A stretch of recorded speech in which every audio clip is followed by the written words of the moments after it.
tried to get documents back from Trump. He was not forthcoming, therefore. Now, Robert, well, they didn't even say that, at least not in the unredacted forms. They say it's very embarrassing what they lay out as their basis. Their basis is that Trump left the White House, took documents with him. The National Archives asked for some of those documents to come back to them. Trump sent them back what they asked for to come back. When they searched what was in the documents that they got back from Trump, they considered some of the documents to be presidential records.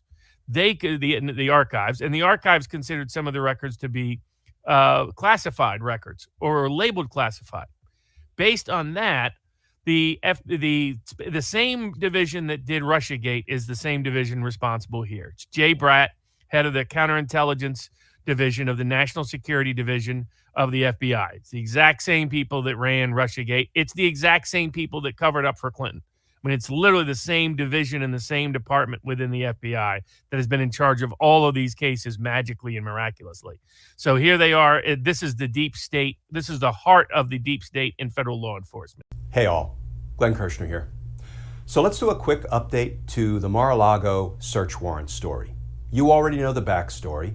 Donald Trump, at the end of his presidency, stole documents that belonged to the federal government that were supposed to go to the National Archives, and instead he took them down to Mar-a-Lago, his Florida home, and he unlawfully concealed them. He refused to return them even after he had been subpoenaed for them. And finally, the FBI got a judicially approved search warrant to go down, search Mar-a-Lago, and seize the evidence of crime that was in Donald Trump's possession.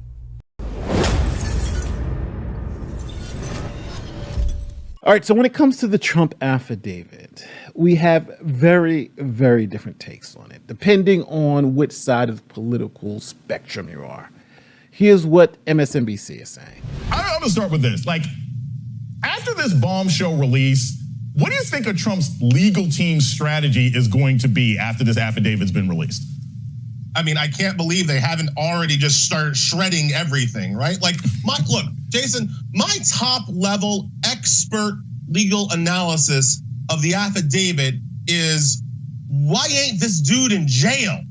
What does this man have to do to go to jail? I think one of the things that's gotten kind of missed in the media narrative following for the last 24 hours is that these 15 boxes that we're focused on, that's what they already found on the man. President Sticky Fingers already stole classified documents, top secret documents. Dude had the knock list from Mission Impossible sitting in his basement, right? We know about these because that was the probable cause for them to go search for more stuff that he wouldn't turn over. So the knock list is what he was willing after 2 years to give back. We had to go raid him to get the stuff that he wasn't willing to give back. How is this man free? Now you think that was bad. Here's what Fox News is saying. To Alina Habba, attorney for President Trump. So, this thing, look at this. Half the whole affidavit's like that. Did you learn anything from this document, Alina? Yeah, I learned that we were right, that this is, again, another political witch hunt, that they're ignoring the fact that the Presidential Records Act protects the president and allows him to have the ultimate authority to declassify things, and they blacked out anything that would be relevant. Frankly, there is nothing that's relevant. You know what I learned from this, Jesse? That this was about documents, the same documents that NARA and our attorneys on the ground that were handling this had been cooperating and working with the DOJ to get to NARA. Do you know that the Presidential Records Act doesn't even have a fine or penalty in place because it's a cooperative working together scenario for any president, except you're allowed to put it in your sock drawer, smash emails, and hide it in your crotch if you're a Democrat. But if you're a Republican, forget it. We're coming in with 30 guys. Now, as I like to say, the truth is always somewhere in the middle. Okay, so now that you've heard the spin from both sides, let's actually talk about any information that we can derive from this highly redacted search warrant affidavit. What new information did we learn? Well, First, this is the affidavit in support of the application for the search warrant for President Trump's home. So first, let's start off with the timeline. The affidavit lets us know how this whole mess started. Line 39, on or about May 6, 2021, NARA made a request for missing presidential records and continued to make requests until late December 2021, when NARA was informed 12 boxes were found and ready for retrieval at the premises. So, to make a long story short, President Trump sent 15 boxes to the National Archives. National Archives found classified information within those boxes. They then sent the boxes to the FBI. FBI then contacted President Trump with multiple letters asking him to return all classified information. President Trump didn't respond to those letters. Eventually, the FBI got a subpoena. In that subpoena, demanded that President Trump turn over all classified documents that he had. President Trump then turned over classified documents to the FBI. The FBI then inquired, are there any other classified documents? But President Trump's attorney sent a letter to the FBI claiming they had turned over all classified documents. After that, a confidential informant contacted the FBI, said, hey, President Trump still has classified information. The FBI then applied for a search warrant, and this is the affidavit in support of that search warrant. So, one thing we learned from the affidavit is President Trump's defenses. First, as president, he can declassify anything. In the affidavit, the government points to two arguments that President Trump's counsel is making. One, that the president has the ultimate authority to declassify anything in the U.S. government. And second, the president's counsel also says that the president can prove that he declassified all the documents that were at Mar-a-Lago because he has a witness, Kash Patel, who is a Trump loyalist and former administration official. And Kash Patel reported to the news media that President Trump had declassified all the documents at Mar-a-Lago, and he was a witness to that event. The redacted affidavit also introduces us to this letter from President Trump's attorneys to the Department of Justice. This letter was sent on May 25th, 2022. Now, just for perspective, this was sent in May, which was about 3 months before the raid. In this letter,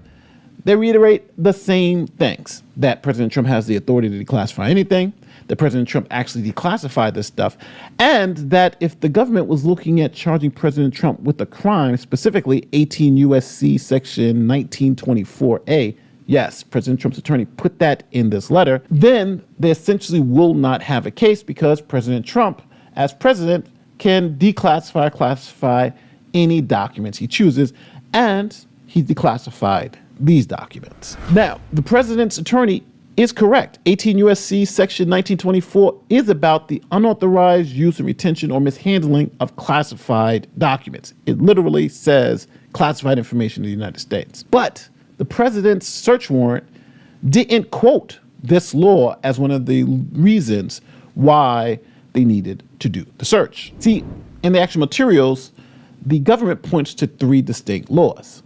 Here, 18 USC 793, 18 USC 2071, and 18 USC 1519. Let's look at them together. 18 USC 2071 is about the mishandling of any government records, tax returns, social security cards, whatever. Mishandling of government documents can get you up to 3 years in jail. The next is 18 USC Section 793. This is essentially the mishandling of any government document, just like before, except these documents have to deal with the national defense. And because they're more sensitive, you can get more time, up to 10 years. And last but not least is 18 USC Section 1519, which makes it illegal to mishandle any government documents with the intent to obstruct justice. And here, if you're found guilty, you'll get 20 years in prison. But none of the laws cited require any of the documents to be classified. And interestingly enough, the unredacted portion of the affidavit speaks to this. Now look at page 22 in the affidavit. Now, if you look at lines 59 and 60, there's a redaction of a footnote. So you would assume the footnote is also redacted, but it's not. The government actually didn't redact the footnote. So let's look at the footnote. It says here, 18 USC Section 793E does not use the term classified information, but rather criminalizes the unlawful retention of information related to the national defense. So the criminal statutes listed in the affidavit don't require any of the documents to actually be classified. First, the government gives us the definitions of the various types of classified documents. Here in line 13, we learn about HUMINT control systems, or HCS, which essentially is the spy program. This is the quote-unquote narc list. Look at this last line. The HCS control system protects human intelligence-derived information and information relating to human intelligence activities, capabilities, techniques, processes, and procedures. Yeah, it's the narc list. Also, we have the Foreign Intelligence Surveillance Act, FISA. We have things from classified information and classified information marked as originator-controlled and so forth and so forth. And now we know the 15 boxes that Trump sent to the National Archives that had classified information. We now know what classified information was in these documents. Line 47 of the warrant actually itemizes them for us. Here's the news media telling it to us. The 38-page affidavit focuses on what the FBI says it found in 15 boxes Mr. Trump returned to the National Archives in January. Mixed in with newspapers, magazines, and presidential correspondence were 184 classified documents. 67 of them marked confidential, 92 marked secret, and 25 documents marked top secret, where the government says their unauthorized disclosure could result in exceptionally grave damage to the national security. So in those 15 boxes that President Trump turned over, 14 of those boxes had classified information in them, leaving only one to be free of any entanglements. So now when we get to the probable cause section, this is where the majority of our redactions occur. There is probable cause to believe the documents containing classified NDI and presidential records remain at the premises. But again, we don't really get why they're coming to this conclusion. What we do know, and what we have now confirmed, is that there are witnesses. Here, information in the affidavit could be used to identify many, if not all, of these witnesses. For example, redacted. What this does mean that the FBI does have confidential informants and witnesses that led them to the probable cause necessary for this raid. We also know now that a lot of the materials were just marked classified with one of the various classification markings, like you see on this document. Now, this is very important because if the documents are marked classified, then generally you have to treat them as classified, presumptively. Based on what has been reported so far, but again, without the affidavit, without the specific details, who knows? But if there's documentation that's not cataloged and marked as declassified, right? That's, again, it has to show that. If you've got a document that's, top secret, code word, and you look at it and it's marked top secret, code word, then, you have to assume it's still classified, right? And just the mere fact of him saying, oh no, last year I declassified that, that doesn't hold water. You can't, he has to follow protocol. And that's where I think he slips up, is he doesn't necessarily believe that applies to him, or he's just not, it's just not the nature of. He's not compliant. Yeah. Now, because these documents are marked with classified markings, this gives the government a prima facie case. What does that mean? Well, this means based on the first impression, you can accept this fact as true until proven otherwise. So in this case, if you have documents that have classification markings, top secret, secret, as you see on the screen, then the government can presumptively believe that these documents belong to the government and are classified until they have evidence that they're not.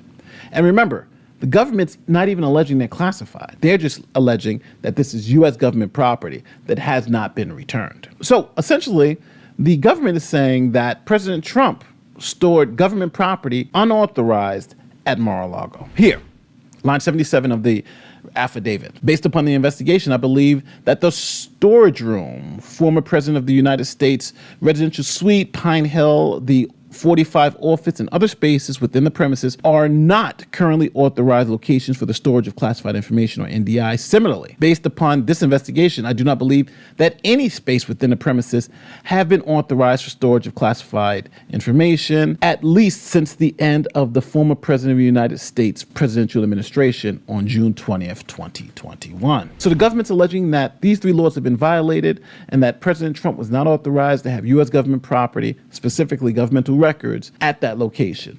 And they have witnesses who said that that's exactly what happened. He had unauthorized government property at these locations. In an interesting twist, Alan Dershowitz, who represented Trump at his impeachment, believes that there is enough evidence or sufficient evidence to indict Trump in the affidavit. Where the Hill newspaper in their opinion piece says that the government has no case against Trump. So now you see what new information we got out of this highly redacted affidavit. So my question to you, who do you think did it better? Do you think MSNBC represented the issue better, or do you think Fox News represented the issue better? And just to be clear, this whole exercise is about U.S. government property, specifically government records, and those records could be either presidential records or classified records. But together, they are government property, they are government documents, and the government wants them back. Let me know in the comment section how you feel. Do you think this is a nothing burger? Do you think this is a grave danger to the U.S. government? Let me know in the comment section. My name is Nate the Lawyer, and I'll see you in the next one. Peace.